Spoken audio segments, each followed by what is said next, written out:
Olá, queridos alunos e alunas, sejam bem-vindos. Hoje essa videoaula vai falar sobre os pontos principais da aula de comunicação multifocal, que é o capítulo 6 da apostila de vocês, da Escola da Inteligência, e da aula que nós tivemos no dia 4 de junho, que é hoje, quinta-feira. Então, a gente vai começar falando, que existem vários tipos de comunicação, né? A gente reduz muitas vezes a comunicação somente à fala, linguagem falada, ou seja, a comunicação verbal. Mas existem outras formas da gente comunicar uma mensagem, né?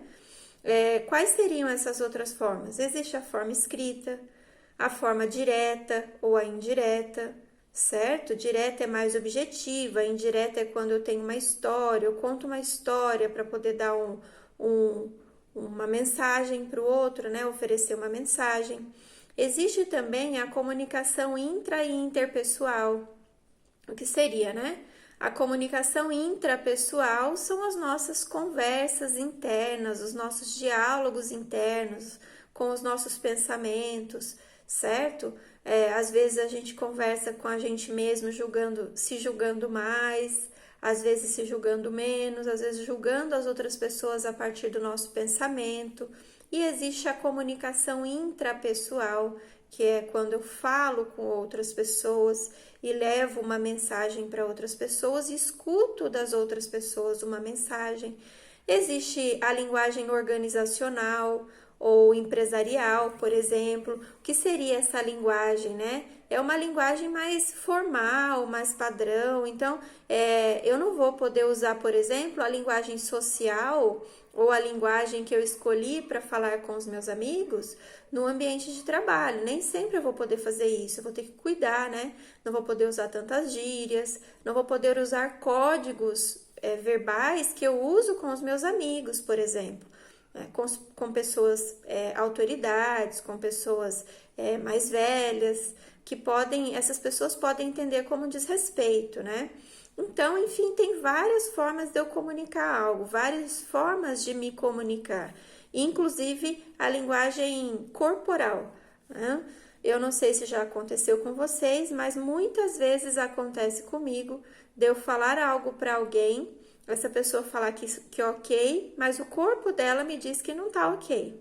Ou ela falar que não está ok, mas o corpo dela diz que ela tá tranquila, né? Então, a nossa linguagem e a nossa comunicação se faz de várias formas. E hoje a gente vai falar da linguagem multifocal ou da comunicação multifocal e como ela pode contribuir para as nossas relações, ok?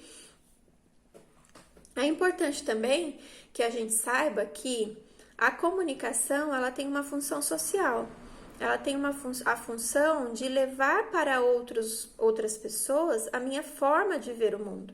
E que a minha comunicação é construída a partir das interferências e os estímulos que eu recebo externos e sobre o conhecimento que eu já trago, conhecimento de mundo. Então, esse primeiro ponto é muito importante para que eu perceba que se eu falo algo para alguém, eu não tenho garantia de que essa pessoa entendeu exatamente o que eu quis dizer, a menos que eu cheque com ela o que eu quis dizer. Porque assim como eu falo a partir das minhas experiências e da minha percepção de mundo, ela também tem as experiências e percepções de mundo dela. E pode ser que sejam diferentes. E aí eu falo alguma coisa e ela interpreta de outra forma a partir da vivência dela. Eu não sei se já aconteceu isso com vocês, de você falar alguma coisa e a pessoa interpretar de forma completamente diferente. Hoje eu já entendo que pode ser que tenha acontecido um descuido meu na forma de comunicar isso. Antes, o que eu fazia? Eu falava, é óbvio, eu falei e ela não entendeu, o problema é a outra pessoa. Mas é importante que a gente perceba que na comunicação não existe o óbvio. Existe o que é óbvio para mim e que pode ser que não seja óbvio para o outro. Ou o óbvio do outro, aquilo que está muito claro para o outro, é baseado nas experiências dele e não nas minhas, certo? Então, partir desse princípio vai ajudar a gente a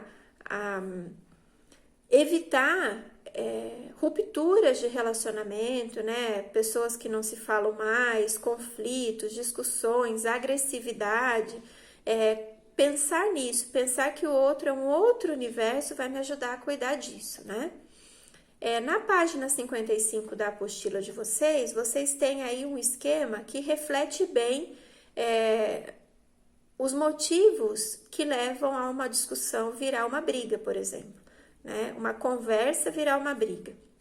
Então, na comunicação, eu tenho sempre um emissor, que é uma pessoa que fala, um receptor, que é a pessoa que recebe, né, essa informação. E aí, essa pessoa que recebe vai virar um emissor, porque daí ele vai dizer o que ele pensa, e eu viro um receptor que vou ouvir, né? Isso é o diálogo, a base do diálogo, né? A gente vai fazendo essa dança com o outro, de eu me comunicar, ele responder, ele falar, eu ouvir, e assim por diante. Porém, no meio desse caminho tem alguns ruídos, né? Que são esses ruídos? Tanto os ruídos externos, pode ser o barulho do local, pode ser que eu esteja num local com muita gente, né? Locais inadequados para certas conversas, principalmente as conversas difíceis. Por isso que quando eu vou comunicar algo que é difícil, né, às vezes fazer um comentário que fala sobre o comportamento do outro, ou fazer um pedido mais sensível, eu vou precisar encontrar um lugar adequado para fazer isso, porque os ruídos externos podem muito atrapalhar a forma como o outro vai receber a minha fala. E tem os ruídos internos também, que são os nossos julgamentos, os nossos pensamentos, tanto de mim que falo, quanto de quem ouve. Então, tem coisas que eu não vou ter controle. Eu não tenho controle sobre os pensamentos do outro, sobre as experiências do outro, sobre a forma que ele vê o mundo. Então, o que eu vou fazer, gente? Eu vou buscar algumas características na minha comunicação para reduzir o máximo de ruído, né? Ruído externo é mais fácil de reduzir. Então, eu já aprendi aqui nessa aula que se eu vou falar algo que é difícil, eu não vou falar no meio de uma festa, eu não vou falar no meio de um shopping, eu não vou falar no momento de descontração de todo mundo. Eu vou procurar o momento oportuno para fazer isso. Eu não vou ser imediatista de querer falar tudo que eu penso, do jeito que eu penso e na hora e local que eu penso. Eu vou ter que cuidar disso se eu quero ter preservado esse relacionamento, certo? E aí, eu vou ter... Aí, anotem, né, que essas são as características de uma comunicação cuidada, né, uma comunicação preocupada em atender a necessidade de todo mundo. Essa comunicação, ela é uma comunicação clara, né? Ela tem objetividade. Então, eu digo exatamente o que eu quero dizer, eu não fico fazendo rodeio, com muito cuidado. Ela tem transparência, né? Eu vou dizer da minha vulnerabilidade, por que para mim é tão importante dizer isso para você. Porém, antes de qualquer comunicação, eu vou ter a empatia, né? A empatia me mobiliza para pensar nas melhores palavras para falar para o outro. A empatia me mobiliza a cuidar dessa comunicação. Então, se eu quero promover uma desconexão, eu não cuido de nada disso. Eu chego e vomito no outro o que eu estou pensando. Agora, se eu tenho a preocupação de manter a conexão com essa pessoa, o que eu vou fazer? Eu vou pensar primeiro como eu gostaria de receber essa mensagem. Como que eu gostaria que as pessoas me dissessem coisas difíceis, né? Isso é empatia. Eu vou cuidar, eu vou pensar que o outro tem sentimento, que é um ser humano, que é um universo muito diferente do meu e que as experiências que ele teve não são as mesmas das minhas. Então, às vezes a gente age grosseiramente com o outro e fala assim, pra mim tá ok, pra mim tá tudo bem. Porém, eu fui acostumada com essa linguagem, o outro não. E aí, quando eu falo isso pra ele, ele se sente ofendido e eu falo, nossa, cheio de ofensa, muito melindroso, muito difícil, muito sensível, quando na verdade ele está usando os recursos que ele tem, né? Perceber a minha responsabilidade na comunicação me faz ser mais autorresponsável, parar de culpar o outro e cuidar disso, né? Então, outra característica da comunicação produtiva é a coerência, né? O que eu falo para o outro tem muito a ver com a forma como eu ajo, né? Eu não vou falar para o outro de uma coisa que eu faço completamente oposto, certo? O cuidado com o tom de voz, isso é importante também. Eu vou falar já, conversa já é difícil, aí eu uso um tom de voz agressivo, um tom de voz exigente, grosseiro, falo alto, eu vou afugentar, né, esse outro, quando na verdade eu queria que a gente se conectasse e tivesse alguma produção coletiva disso, né? E aí, por último, eu trago para vocês a reflexão de que é possível a gente ter um debate saudável, né? A nossa sociedade está vivendo uma crise aí na comunicação, em que a gente está vendo os adultos entendendo que o conflito é sinônimo de violência, né? Entendendo que diferenças são sinônimo de violência, quando na verdade diferenças são só diferenças e que precisam ser respeitadas e que precisam ser acolhidas, né? Então eu trago para vocês um desafio para a geração de vocês, cuidar da comunicação hoje para que nós não tenhamos um futuro intolerante, né? Para que eu consiga ouvir a diferença de opinião do outro e entender que ele tem as perspectivas dele e eu tenho as minhas.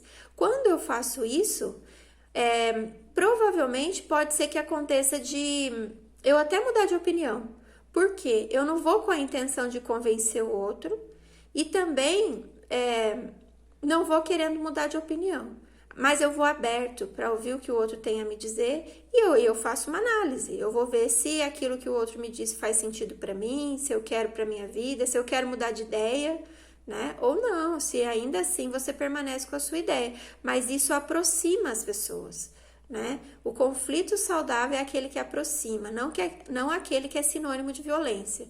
Conflitos nós vamos ter em todas as relações, porque é impossível a gente conviver, mesmo que a gente ame infinitamente uma pessoa, é impossível que a gente seja igual em tudo. Então a gente vai ter conflito, divergências, porém, tratar esses conflitos com cuidado da comunicação ajuda a gente a se aproximar, mesmo a gente sendo diferente. E aí o quanto a gente cresce enquanto ser humano, enquanto sociedade, quando a gente acolhe todas as formas de visão do mundo, né? Isso fica muito mais fácil, certo, gente? Então, a minha dica é que a gente cuide da comunicação, que vocês peguem os slides que eu disponibilizei, anotem as características da comunicação multifocal em uma folha, em um lugar visível para vocês, e nesse momento de quarentena, vocês estão vivendo intensamente as relações aí dentro de casa, que antes de vocês comunicarem alguma coisa a alguém, que vocês pensem, né, nesses aspectos, pensem na clareza, na objetividade, na empatia, na coerência, no tom de voz que vocês vão usar, na transparência naquilo que vocês vão falar e acolham o que a outra pessoa traz. Importante checar. Depois que você falou o que você gostaria, pergunte para a pessoa o que você entendeu. Eu quero ter certeza de que a nossa comunicação aconteceu realmente. Então, eu gostaria que você me contasse o que você entendeu, que eu estou dizendo para você. Se a pessoa entendeu diferente do que você gostaria, você vai ter oportunidade de corrigir isso, né, de reparar isso. Usar outras palavras para que ela entenda, né? E aí você traz a responsabilidade da harmonia e da comunicação entre vocês para você e para de culpar o outro porque não entendeu o que você quis dizer, certo? Um beijo grande, bom final de semana, boa prova para vocês nessa semana, fiquem com Deus e até a próxima.